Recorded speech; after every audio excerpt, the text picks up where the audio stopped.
लक्ष लक्ष दिव्यांनी उजळून निघो ही निशा, घेऊन येऊ नवी उमेद नवी आशा, सोबत आमच्या लक्ष लक्ष शुभेच्छा। आमचे ग्राहक यांच्यासह साक्री आणि तालुक्यातील तमाम जनतेला या दिवाळीच्या लाख लाख शुभेच्छा। शुभेच्छुक Siddharth super market, Bhadne road, Sakri. Proprietor Vijay Parakh, Siddharth Parakh, Shreyas Parakh व परिवार।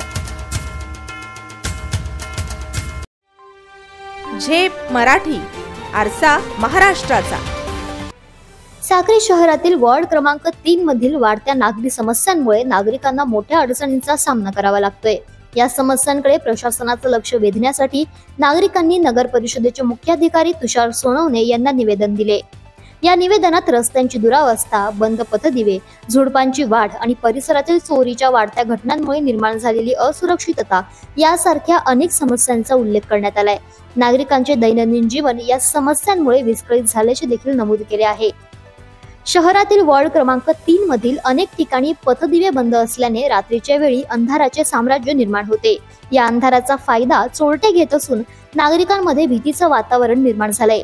याशिवाय रस्त्याच्या दोन्ही बाजूंना वाढलेल्या काटेरी झुडपांमुळे वाहतुकीस अडथळा निर्माण होतोय। तसेच ही ठिकाणे गुन्हेगारांसाठी आडोसा ठरताय, त्यामुळे झुडपांची तातडीने छाटणी करण्यात यावी अशी मागणी नागरिकांनी केली आहे। तसेच अंबापूर रोडवरील रस्ता अत्यंत खराब अवस्थेत असून नागरिक आणि वाहन चालकांना मोठ्या अडचणींचा सामना करावा लागतोय। हा रस्ता तातडीने दुरुस्त करण्यात यावा अशी मागणी देखील करण्यात आली आहे। निवेदन देताना नितीन जगदाळे, निलेश सावळे, दिलीप बहिरम, गणेश बागुल, जितेंद्र जगदाळे, संगपाल मोरे, जिभाऊ ठाकरे, अंकुश परदेसी, विशू थोरात, अमोल मराठे, महेश नांद्रे आदी नागरिक उपस्थित होते। प्रतिनिधी निलेश सावळे, झेप मराठी, साक्री। अशाच वेगळ्या आणि ताज्या बातम्यांसाठी पाहत रहा झेप मराठी, आरसा महाराष्ट्राचा। संपादक प्राध्यापक अनिल चव्हाण, धुळे।